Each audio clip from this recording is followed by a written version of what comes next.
Oh yeah! Bonjour! Alors aujourd'hui, nous allons parler de pénurie et de stratégie pour clôturer cette série de vidéos sur le sujet. Dans la première vidéo, nous avons exploré la dynamique des cycles et l'impact des produits dérivés.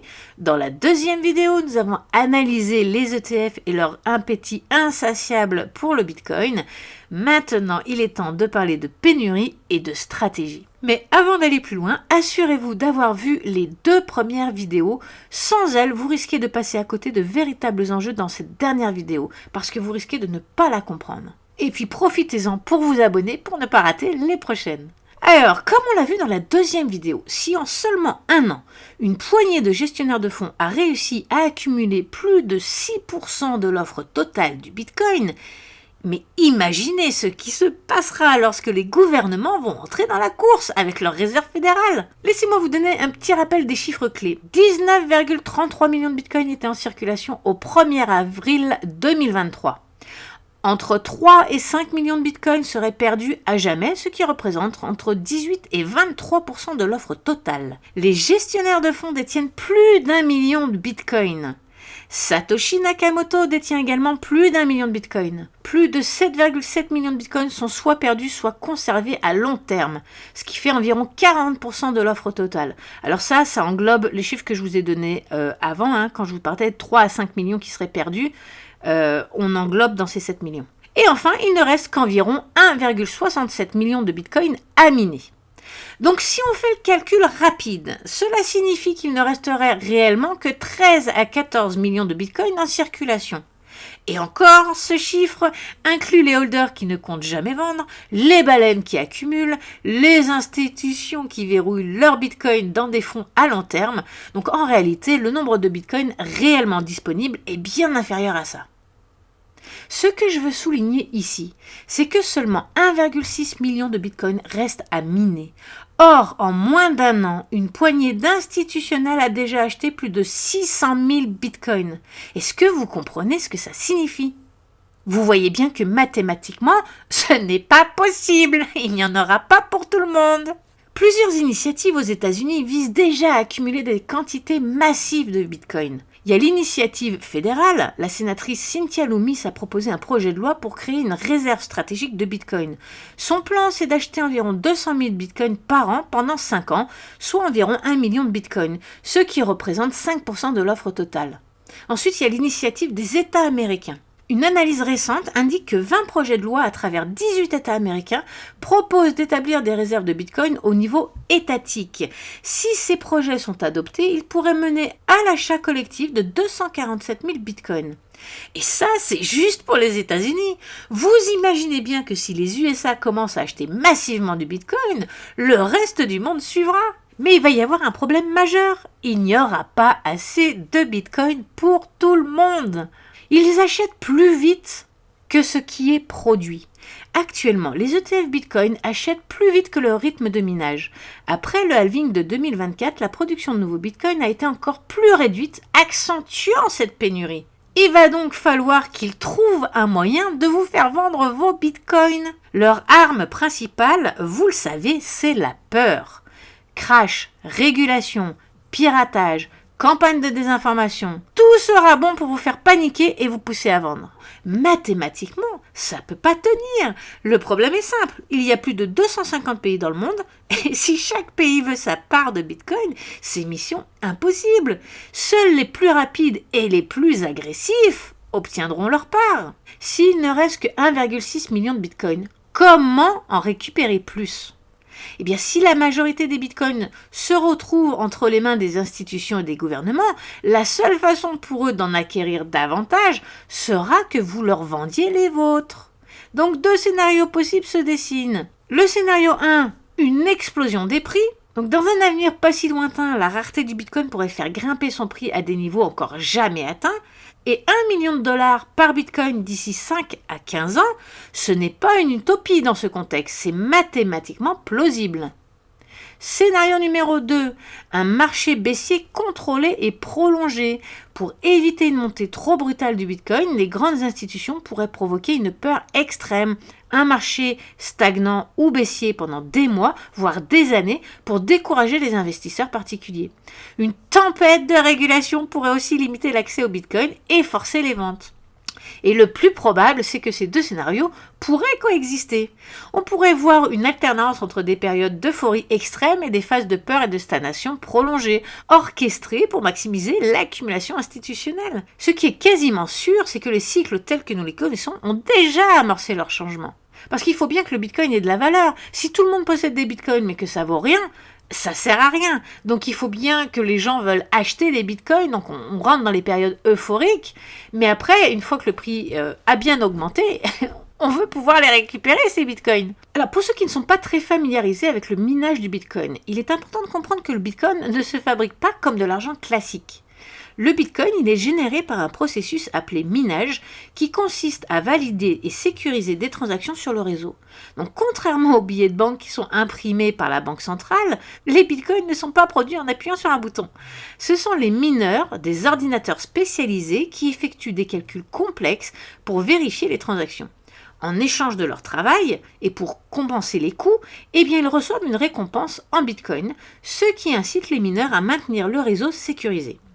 Le processus est progressif. Toutes les 10 minutes environ, un bloc de transaction est validé et les mineurs reçoivent une récompense. Mais cette récompense diminue avec le temps, c'est ce qu'on appelle le halving.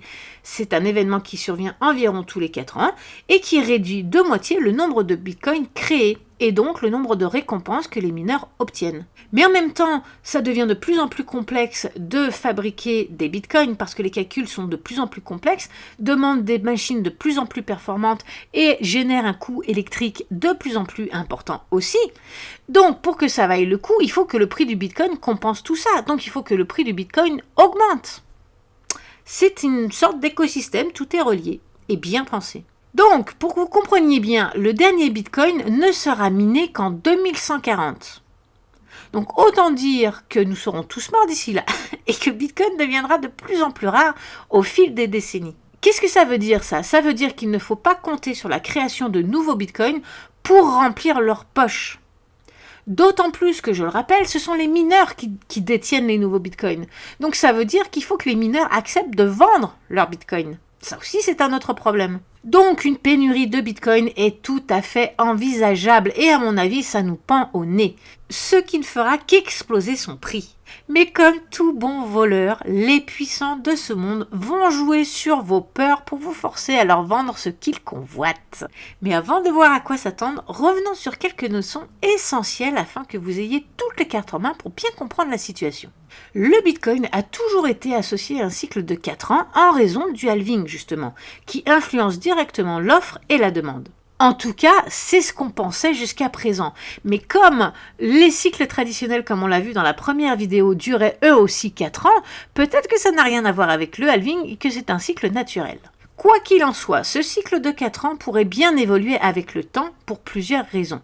Premièrement, l'arrivée des institutionnels et des nouveaux outils financiers comme on l'a vu dans la première vidéo. À ses débuts, le marché du Bitcoin était majoritairement dominé par des particuliers, alors qu'aujourd'hui, les grands fonds d'investissement, les banques, les institutions financières et bientôt les gouvernements sont dans la game. Après l'arrivée des ETF Bitcoin, des options, des futurs et d'autres outils sophistiqués, les institutionnels ont désormais le moyen de manipuler les prix, d'étendre ou de raccourcir les cycles en fonction de leur stratégie. Ensuite, les conséquences de ça, c'est que les phases d'accumulation et de distribution pourraient être beaucoup plus longues. Les grandes institutions n'achètent pas du Bitcoin sur un coup de tête. Elles accumulent progressivement sur plusieurs mois, puis distribuent leurs actifs de manière tout aussi progressive. Donc ça pourrait étirer les cycles au-delà des 4 ans habituels, avec des périodes d'accumulation plus longues et des baisses plus progressives. Ce qui laisse moins de place aux montées fulgurantes, réduisant ainsi la volatilité du marché par la même occasion. Et soyons honnêtes, cela devient beaucoup moins intéressant pour les particuliers qui finissent par capituler à cause du temps.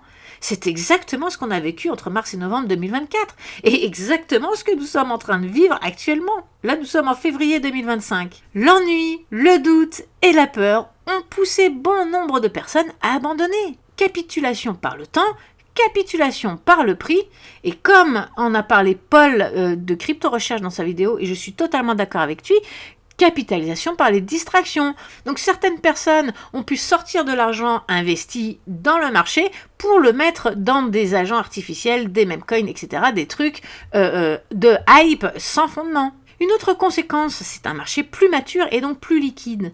Plus un marché est jeune, plus il est volatile et rapide dans ses mouvements. Mais au fur et à mesure qu'il se développe, il tend à adopter une dynamique plus lente et plus prévisible. Le Bitcoin suit exactement cette trajectoire. Plus de liquidité, plus d'acteurs à pouvoir et donc des cycles qui pourraient s'étirer. Mais attention, je ne parle pas de super cycle, je ne parle pas d'un cycle où tout va monter. Non, moi je vous parle d'un cycle chiant à mourir avec des phases d'accumulation et de distribution super longues. Je ne vous parle pas d'un truc super cool. Pas du tout. Certains analystes estiment que le bull run actuel pourrait durer plus longtemps que prévu, se prolongeant au-delà de 2025. Parce que normalement, on estime que le bull run devrait se terminer entre le printemps et l'automne 2025. Mais certains pensent qu'on pourrait se rendre jusqu'en 2026. Plusieurs raisons renforcent cette hypothèse. Donc, comme on l'a dit, les institutionnels pourraient ne pas avoir encore terminé leur accumulation et donc prolonger cette phase. Là, on est en février 2025 et on est toujours dans cette phase de merde. Alors, on espère en sortir très bientôt, mais on ne sait jamais, on ne connaît pas leur plan. Ensuite, les ETF Bitcoin sont encore récents et leur adoption pourrait prendre du temps. Il y a aussi les cycles qui s'allongent naturellement avec la maturité du marché, comme on l'a vu dans la première vidéo de cette série. Et puis les gouvernements, ils veulent aussi leur part du gâteau, mais faire passer des lois, ça prend du temps. Et officiellement, ils n'ont pas encore commencé à accumuler. Je dis officiellement, d'accord ? Mais ce n'est qu'une question de temps avant qu'ils accumulent officiellement. Et lorsque ce moment arrivera, ils ne voudront pas être les dindons de la farce. Et ils feront en sorte que les prix diminuent pour pouvoir acheter à bon prix. Donc soit on prolonge la phase, si les lois sortent rapidement, on prolonge la phase d'accumulation. Soit on attend le bear market et ces lois, c'est-à-dire quand on va voter la loi d'accumulation des gouvernements, c'est ce qui va être le coup d'envoi du bear market. Comme ça, on fait chuter les prix, on attend qu'on soit en bear market, et à ce moment-là, les gouvernements peuvent acheter. Donc, quand les lois seront votées pour que les gouvernements puissent officiellement accumuler des bitcoins, faites attention, à mon avis, on est très proche d'une grosse baisse majeure. Donc tout ça pour dire que le schéma des cycles de 4 ans pourrait être en train d'évoluer, et que nous pourrions assister à des cycles plus longs à l'avenir. Concernant le cycle actuel, honnêtement, j'ai pas vraiment d'avis tranché sur la question. À mes yeux, nous sommes en pleine phase de basculement, ça j'en suis sûre. C'est ce qui rend toute prévision incertaine. En revanche, pour les prochains cycles, cela fait plusieurs années que je partage cette vision et les événements récents ne font que renforcer mes convictions. Alors en conclusion, le Bitcoin entre dans une nouvelle ère financière selon moi. L'arrivée massive des ETF et des institutions financières changent radicalement la dynamique du marché. Bitcoin, autrefois librement négocié par des particuliers, est désormais entre les mains des grandes institutions qui peuvent le prêter, l'utiliser pour spéculer ou manipuler son prix. Le marché des cryptos pourrait suivre la même trajectoire que les autres actifs financiers avec des cycles plus longs et une volatilité plus maîtrisée. Mais du coup, ce contrôle accru par les institutions pose la question, Bitcoin restera-t-il vraiment décentralisé et indépendant ? Le véritable enjeu n'est plus seulement la hausse des prix, mais qui détient réellement le pouvoir du Bitcoin ? Comme on l'a vu dans la première vidéo, les produits dérivés ont changé le visage des marchés financiers. En seulement quelques décennies, ils ont transformé un système basé sur la valeur réelle en une gigantesque machine spéculative alimentant des bulles et des crises à répétition. Bitcoin, bien que conçu pour être une alternative à ces conneries, ne pourra peut-être pas échapper à cette réalité. Avec l'explosion des ETF et des produits dérivés, son marché pourrait changer bien plus vite que prévu, parce que les outils spéculatifs existent déjà.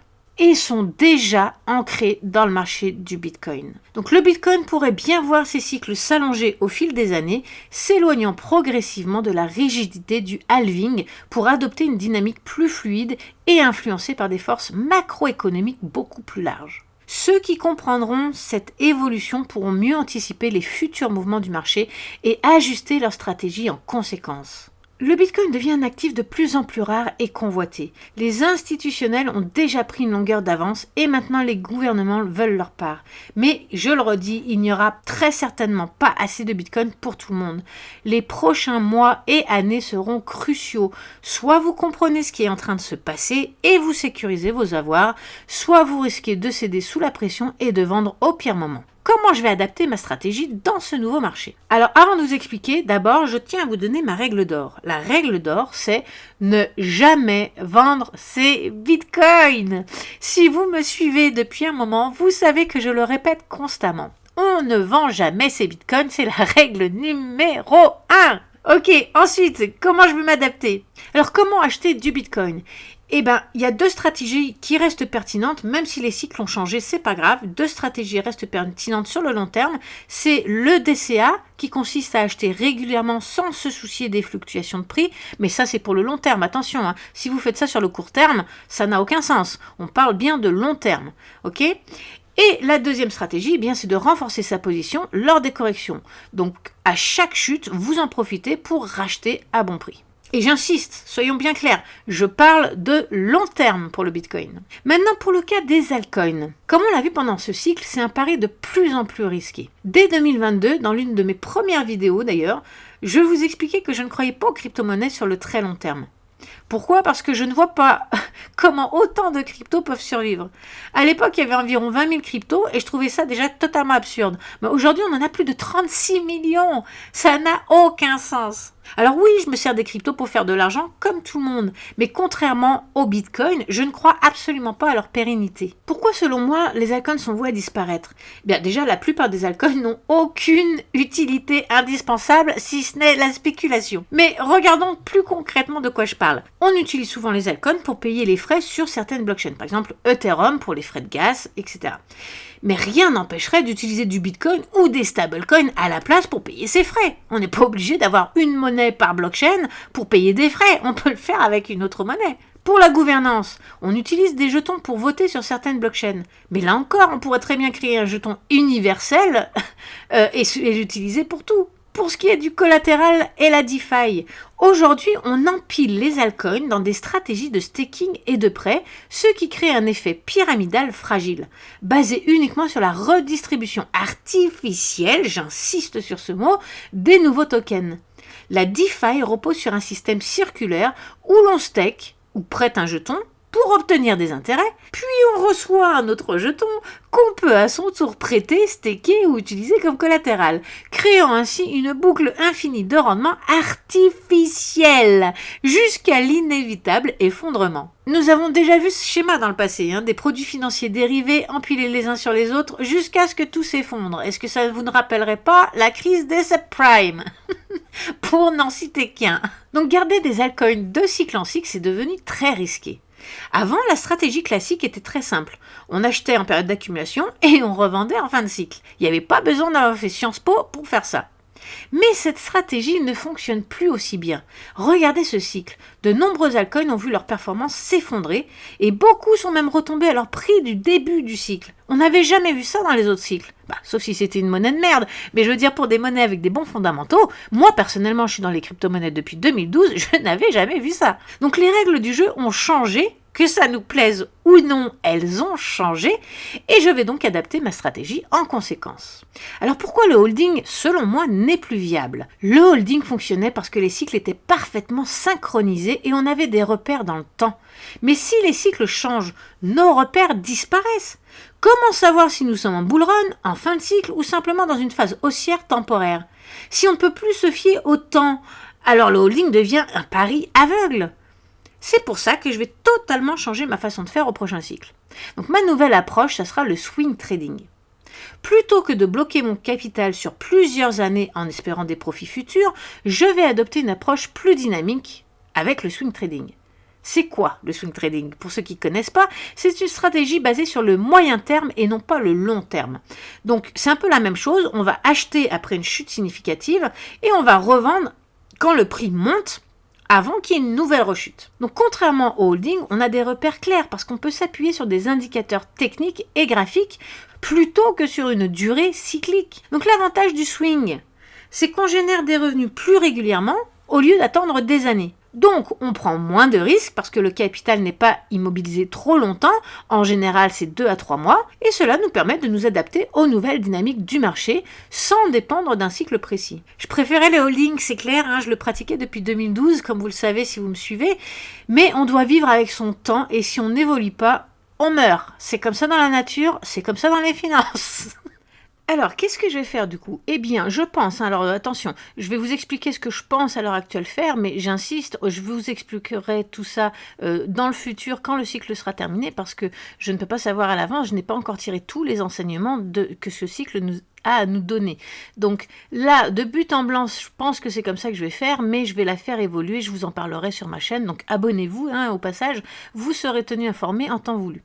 Donc je pense que ce que je vais faire, c'est que je vais avoir un panier pour sécuriser mes avoirs, comme je fais d'habitude, donc avec du Bitcoin bien évidemment, et sûrement une ou deux, peut-être 3 ou 4 crypto-monnaies leaders de catégorie, donc dans des narratifs très en vogue et seulement les leaders. Je ne vais pas rentrer avec des petites capitalisations là-dessus.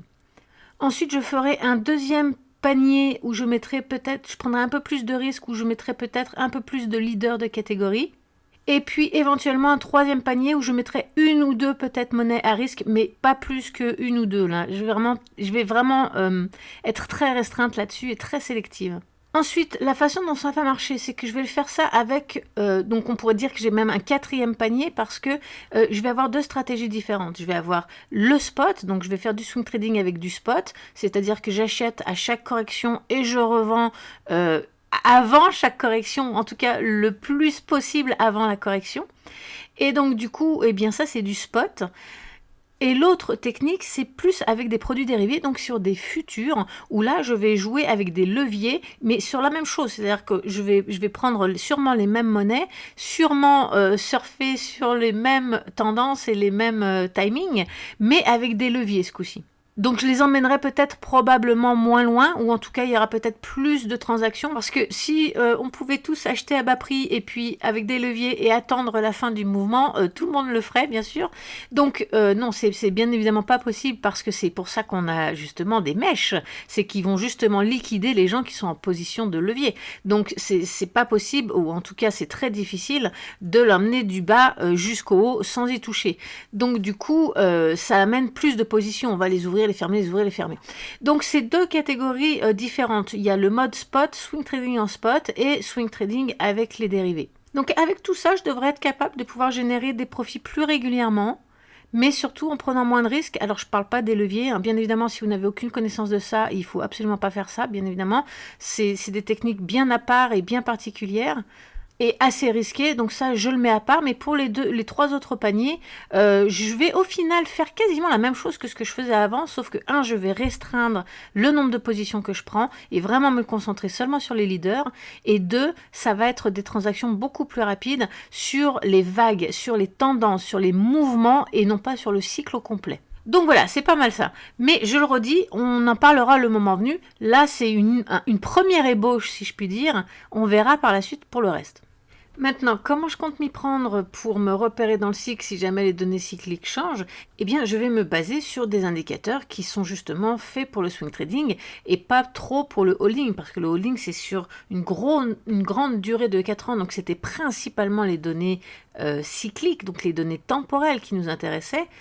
Là, avec les indicateurs qu'on a pour le swing trading, que ce soit sur tout ce qui est les mouvements de liquidité comme le funding rate, comme les open interest, etc., ou que ce soit des choses un petit peu plus techniques comme le MACD, le RSI, etc., il y a aussi le SOPR, le MVRVZ. Je vous donne plein d'exemples sur ma chaîne d'indicateurs qui peuvent vous aider, donc encore une fois, abonnez-vous pour ne pas les rater, mais c'est ça, il y a beaucoup plus de choses qui existent pour nous permettre de nous repérer et nous situer. Alors, il ne faut pas rêver, on n'aura jamais un top et un bottom intégralement, n'exagérons pas, mais on peut s'en approcher le plus possible. Et donc, l'effet immédiat, c'est arrêter de stresser avec chaque correction qu'on a. Et en plus, on les a vues, là, les corrections de ce cycle, c'est pas en plus des petites corrections. Puis elles durent extrêmement longtemps, donc ça immobilise de l'argent, ça nous fait créer du stress, on est en panique, on est dans le doute, on sait plus à quoi s'attendre. Donc, en faisant du swing trading, grâce à tous ces indicateurs, entre autres, et puis je vous expliquerai tout ça sur ma chaîne au fur et à mesure, mais surtout dans mon groupe. On a déjà commencé dans le groupe, d'ailleurs je vous invite à nous rejoindre si vous voulez en apprendre plus là-dessus et être prêt pour le prochain cycle, parce que c'est maintenant qu'il va falloir se préparer. Quand on sera dedans, ça sera trop tard. Voilà, enfin tout ça pour dire que ces indicateurs peuvent nous être d'une très grande utilité. Ensuite, je vais quand même garder les indicateurs qu'on utilisait pour le holding sur une durée de cycle au complet, parce que comment on va savoir quand on arrive au dernier, à la dernière correction, celle qu'il faut surtout pas acheter? Vous voyez? Donc je vais quand même utiliser ça en plus, parce que peut-être que ça peut fonctionner encore, je ne sais pas. Donc ça me donnera des indications, etc. Mais quand bien même, avec le swing trading, à partir du moment où on part en correction, on a tendance à vendre. Donc même si c'est la dernière correction, et bien même si je vends pendant la correction, je ne serai pas non plus avec des pertes énormes, je ne serai pas assis sur des pertes catastrophiques. Une autre chose, c'est que suivre les institutionnels, c'est beaucoup plus facile au final. Ça demande des connaissances, ça c'est indéniable, mais ils laissent des traces parce qu'ils achètent en masse, donc ça laisse des traces. Tout ce qui est order block, fair value gap, etc. Il y a ça, mais il y a aussi tout ce qui est en période un petit peu plus longue. Si on dézoome un petit peu, on a tout ce qui est accumulation et distribution de week-off, etc., etc. Il y a plein de choses qui peuvent nous aider pour le court terme, enfin moyen terme. Je n'irai pas jusqu'à dire que c'est extrêmement facile, mais disons qu'il laisse des traces et que ça nous permet, comme le petit pousset, de suivre les petites pierres et donc de suivre les petites miettes et de faire comme eux. Donc moi, je me mets en position poisson pilote, à côté du requin, et je laisse faire le requin et je me nourris de tout ce qui tombe. Voilà, je pense que c'est, à mon sens, ce qui est le plus simple, le plus raisonnable et le plus facile à faire, tant qu'on n'en sait pas plus sur le changement des cycles. Donc je pense que ça devrait pas mal ressembler à ça, mais j'en suis pas encore sûre, j'attends la fin du cycle. D'ailleurs, j'en profite pour faire un petit message extrêmement important à toutes les personnes qui ont acheté mes livres. Il est extrêmement important que vous vous inscriviez au bonus en ligne. Premièrement, parce que vous avez des bonus supplémentaires, des vidéos, des tutoriels, etc. Et même un plan d'action pour ceux qui ont acheté le premier livre. Mais surtout parce que comme ça, je peux avoir votre adresse email. Et quand je vais modifier mes stratégies, je vais bien évidemment mettre mes livres à jour en conséquence. Mais si vous avez acheté le livre physique, je ne peux pas le modifier, d'accord? C'est pourquoi je vais vous envoyer à tous toutes les modifications que j'aurai faites. Je vais vous l'envoyer sous format PDF pour que vous les ayez. Et il y aura sûrement des vidéos qui accompagneront ces changements. Mais si vous n'êtes pas inscrit au bonus, je ne peux pas vous contacter parce que j'ai besoin de votre adresse email. Donc c'est très très important. Si vous avez mes livres, allez vous inscrire au bonus. C'est très simple. Regardez, sur le site, j'ai fait un menu ici. Vous allez vous inscrire pour chaque livre. Vous remplissez le formulaire et c'est tout. Et puis n'ayez pas peur, ces adresses sont uniquement là pour vous donner tout ce qui est en rapport avec les livres. Je ne l'utilise pour rien d'autre. Donc assurez-vous de mettre une adresse email valide pour que vous puissiez recevoir tout ça. Donc la bonne nouvelle, c'est que tous ceux qui ont acheté mes livres, vous recevrez tout ça directement dans votre boîte email le moment venu. Revenons à nos moutons. Il y a une chose de sûre, c'est que je ne ferai plus de holding sur le long terme, sauf avec le Bitcoin. Vous l'avez bien compris, j'espère. Le Bitcoin, ça change rien. Je vais continuer et j'espère que vous avez compris que la valeur du Bitcoin risque d'exploser, là. Donc, le Bitcoin, je le garde et je fais du holding avec sur le long terme. C'est un fait. Mais pour tout le reste, je vais faire du swing trading, donc ça sera plutôt sur des périodes de 2-3 mois. Alors j'espère que cette série de vidéos vous aura été utile, parce que c'est très important de se tenir informé, mais surtout de s'adapter. Et on ne peut pas s'adapter si on ne comprend pas à quoi on fait face. Donc n'hésitez pas à partager ça avec vos amis, vos familles, vos collègues et tous ceux qui sont dans la crypto-monnaie, parce que ça doit être diffusé le plus largement possible pour ne pas se faire avoir. Sur ce, très belle journée à tous et à bientôt. Bye.